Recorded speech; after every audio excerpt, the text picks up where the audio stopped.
Hello guys, good morning sa inyo lahat. Ayan yung mga guests natin ngayon from Laguna. Cavite po. Laguna, Cavite, Camarines Sur, wala.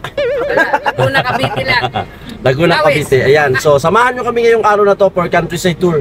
First stop natin, python and butterfly dito. Makakahawak kayo ng mga butterfly.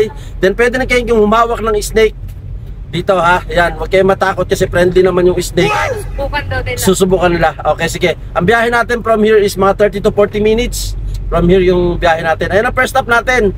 Then after nyan is man-made forest, tertiary conservation, Chocolate Hills. Then after ng Chocolate Hills, saan nyo gusto? Lubok daw. Sa Lubok. O sige. Saka gusto nyo pumasok ng cave, may mapupuntahan tayo. Guwaon Cave. Cave daw, cave. Makikita nyo yung stalactites saka stalagmites. May gusto pumasok? Pwede po. Ay, kasya ba si Kilit dito doon? Ay, kasi Yes, ang kasya. Ikaw ang problema, bakit hindi ka Hindi nga ako papasok sa mga ganun. Ayan, sige ha. Sa inyo. O cave tayo ha, cave. Let's adventure begin.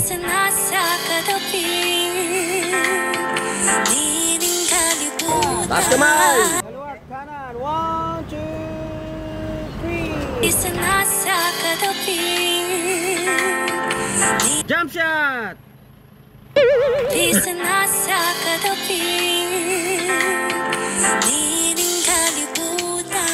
At dahil nga madalas nang umulan dito sa amin, kaya naman ito, inabutan na kami ng ulan. Pero carry pa din yan dahil mamaya-maya titigil din yan.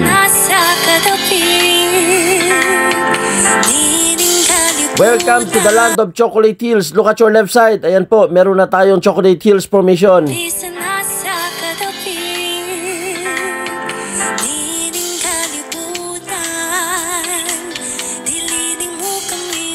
At ayan, nandito na kami ngayon sa Chocolate Hills mga idol. Ayan yung idol ko, ayun. Oh, yun. Isa kaway dyan. Yun. So medyo umuulan dito ngayon sa Chocolate Hills, no? Nandito yung mga guests natin. Kaya naakit sila dun sa 220 steps. Kaya antay lang natin sila, ha? Akbay, akbay. Wow. Taas kamay. Pa na tayo, sabi niyo pili. Ayan, ang susunod natin is Lubok Floating Restaurant. Ayan, 40 minutes ang drive from here.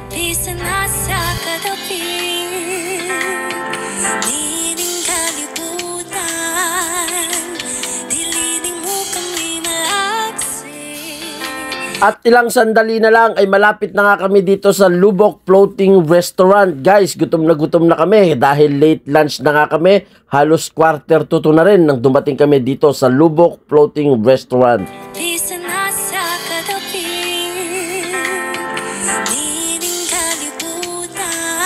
May pag-abot.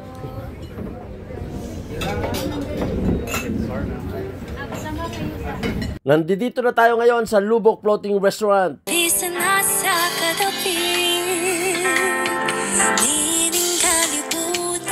Nag-umpisa na nga maglayag ang bangka namin, kaya tara samahan nyo kaming panoorin ang iba pang activity natin.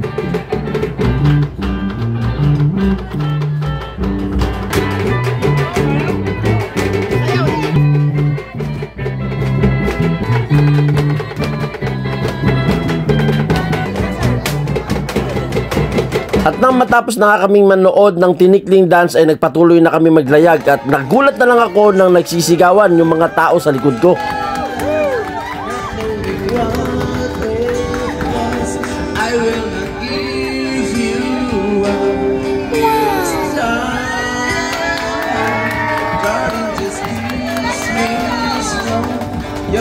At kaya naman pala nagpapalakpakan at nagsisigawan yung mga tao dahil merong nag-propose sa kabilang table. Talaga namang kinilig pati ang mga guests ko.